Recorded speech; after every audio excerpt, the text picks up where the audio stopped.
Lisa Y here with bass player Phil Soussan. Phil, tell me why you love Dean Markley strings. I love Dean Markley strings. I've been using Dean Markley strings now for 27 years. I know I don't look 27 years old, but I am. And I've been using those strings. The first time I put a set of Dean Markley strings on my bass, I found they were a little bit harder to play. They had a lot more metal going on. And once I managed to get around that, the tone I got out of those strings I've never found out in any other string. And that goes right across the line. Their whole string line is like that. They last, they have that punch. I hit that note, everybody else knows about it, everybody feels it, I feel it, and I'll never play anything else. I love those strings.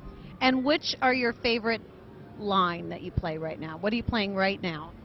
Well, I play actually two different strings.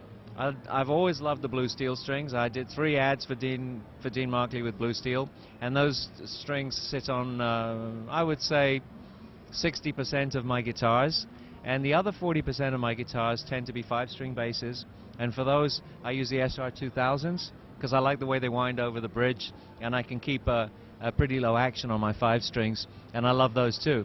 So those are the two that I use. Incidentally, when I first came to Dean Markley, they used to have a string called a half and half, which is a half ground wound, and I loved those, and didn't seem that many people were using them, and I used to play those on my Spectra basses at the time, and that was a sound that became legendary. For me, it was a really terrific sound, and I understand now Dean Markley now makes them again, and they're called Fret Saver or Fret Master?